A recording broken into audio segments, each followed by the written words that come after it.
La mer est une force que nous développons chaque jour. Banque Populaire Grand Ouest et sa marque Crédit Maritime vous présentent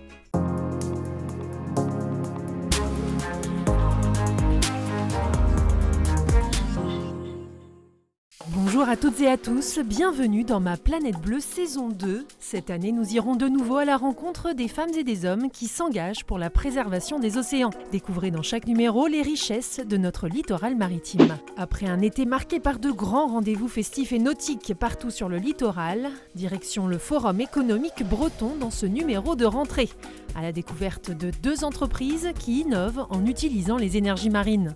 Embarquez à bord d'un des mythiques Penduic grâce à l'association Éric Tabarly, rencontrez le patron des pêcheurs à l'occasion des assises de la pêche et des produits de la mer. À l'agenda, les 24 heures ultimes, c'est le grand rendez-vous sportif de cette rentrée nautique.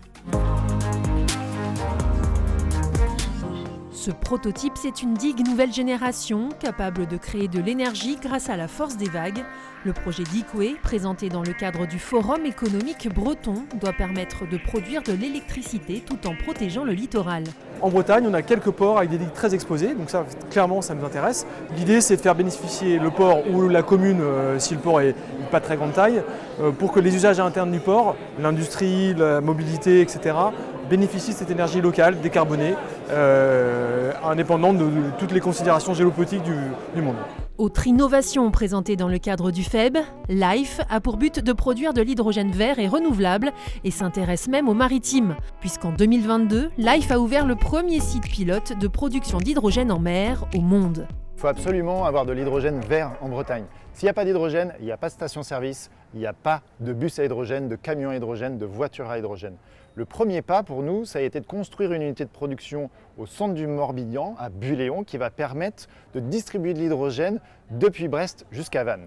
Life produit à terre de l'hydrogène, à partir de l'eau qui est disponible à terre, et également en mer. On a un site de production au large du Croisic qui utilise l'eau de mer, qui utilise une éolienne en mer pour faire l'électrolyse de l'eau et cette production d'hydrogène vert. En parallèle, Life travaille également sur un processus innovant de réoxygénation des océans. Bienvenue à bord de Penduic 3. C'est un bateau construit en 1967 et qui, pour sa première saison, a gagné toutes les courses donc avec Tabarly. Rendez-vous à présent sur un bateau mythique, l'un des 4 navires d'Éric Tabarly géré par l'association qui porte son nom. Aujourd'hui, quelques chanceux ont pu embarquer pour une balade au large de Pornic dans le cadre de la tournée annuelle des Penduic. Malgré la petite brise quasi nulle, eh bien on vient de doubler le Penduic 2 et le 5, non, et le 5, ouais. Donc c'est un bateau qui a une performance incroyable. C'est des bateaux qui ont encore des choses à dire, donc qui sont performants, sur lesquels on a des sensations. Voilà, partager ça avec soit des gens qui découvrent, soit des amateurs un peu plus confirmés, c'est un plaisir. En mer, on retrouve également le plus ancien des Penduic, ainsi que le Penduic 2 et le Penduic 5. Tous ont une histoire singulière et rappellent la mémoire d'un marin d'exception. On retrouve la touche Tabarly en fait quasiment sur tous les bateaux. Il n'y a que Penduic le premier qui n'a pas été conçu par lui, donc c'est un peu différent. Mais sur tous les autres, on se rend compte que c'est des bateaux déjà très marins, très solides et qui aiment bien, on va dire, le large. L'association Éric Tabarly a été reconnue d'utilité publique. Face cam avec Olivier Lenezette, président du Comité national des pêches. Il nous livre ses attentes pour la filière française, alors que les assises de la pêche et des produits de la mer se déroulent actuellement à Nice. La pêche française a un avenir là où, à partir du moment où la Commission européenne, l'Europe, lui donnera cette capacité à agir. La pêche a fait des efforts, comme jamais aucun autre métier a fait pour la protection de la ressource. Elle en tire aujourd'hui des bénéfices en termes de recrutement de la ressource. Et moi je souhaite, c'est qu'on lui dessert cet étau qui lui permette de donner la visibilité aux entreprises.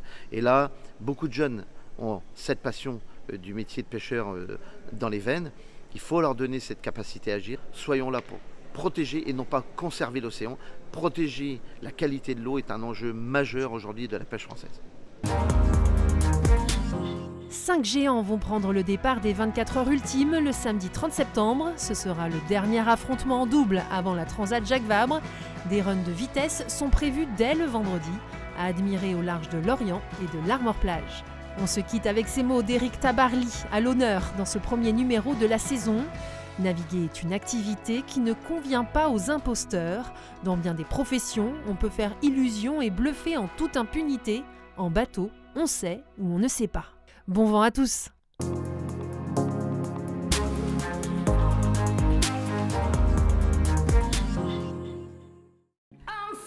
La mer est une force que nous développons chaque jour. Banque Populaire Grand Ouest et sa marque Crédit Maritime vous ont présenté Ma Planète Bleue.